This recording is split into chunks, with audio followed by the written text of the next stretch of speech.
மறைந்த காங்கிரஸ் மூத்த தலைவர் குமரி அனந்தனின் உடலுக்கு எதிர்க்கட்சித் தலைவர் எடப்பாடி பழனிசாமி அஞ்சலி செலுத்தி வருகிறார். நேரலை காட்சிகளை பார்க்கலாம்.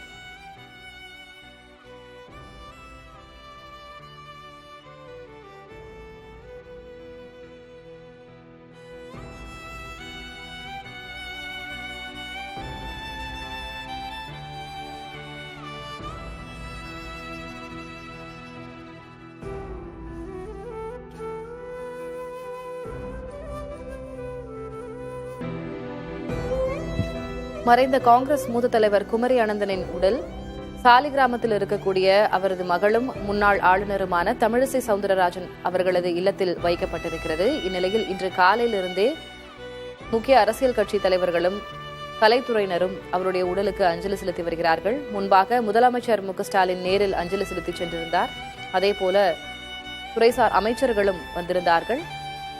நாம் தமிழர் கட்சியின் தலைமை ஒருங்கிணைப்பாளர் சீமான் சற்று நேரத்திற்கு முன்பாக நேரில் அஞ்சலி செலுத்தியிருந்தார். தமிழக ஆளுநர் ஆர்.என். ரவி ஆகியோரும் தங்களது இறுதி அஞ்சலியை செலுத்தியிருந்தார்கள். தற்போது அதிமுக பொதுச் செயலர் எடப்பாடி பழனிசாமி குமரி அனந்தனின் உடலுக்கு இறுதி மரியாதையை செலுத்தியிருக்கிறார்.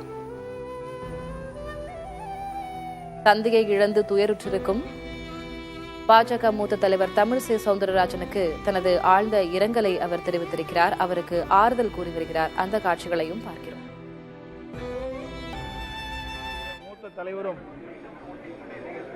சிறந்த இலக்கியவாதியுமான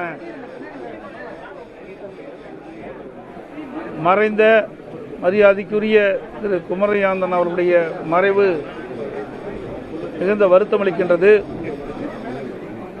அனைத்து இந்திய அண்ணா திராவிட முன்னேற்ற கழகத்தின் சார்பாக நானும் கட்சியுடைய மூத்த தலைவர்களும் அவரது உடலுக்கு மலர்களை வைத்து மரியாதை செலுத்தியுள்ளோம். மறைந்த மரியாதைக்குரிய திரு குமரியானந்தன் அவர்கள் 5 முறை சட்டமன்ற உறுப்பினராக இருந்து சிறந்த முறையில் பணியாற்றினார். ஒரு முறை நாடாளுமன்ற உறுப்பினராக இருந்து சிறந்த முறையிலே பணியாற்றினார். சட்டமன்றத்திலே திறமையாக பேசக்கூடிய வல்லமை படைத்தவர். சட்டமன்றத்திலே சிறந்த முறையிலே பேசி தனக்கென்று முத்திரையை பதித்தவர். எளிமையானவர், அனைவரிடத்திலும் எளிமையாக பழகக்கூடியவர்.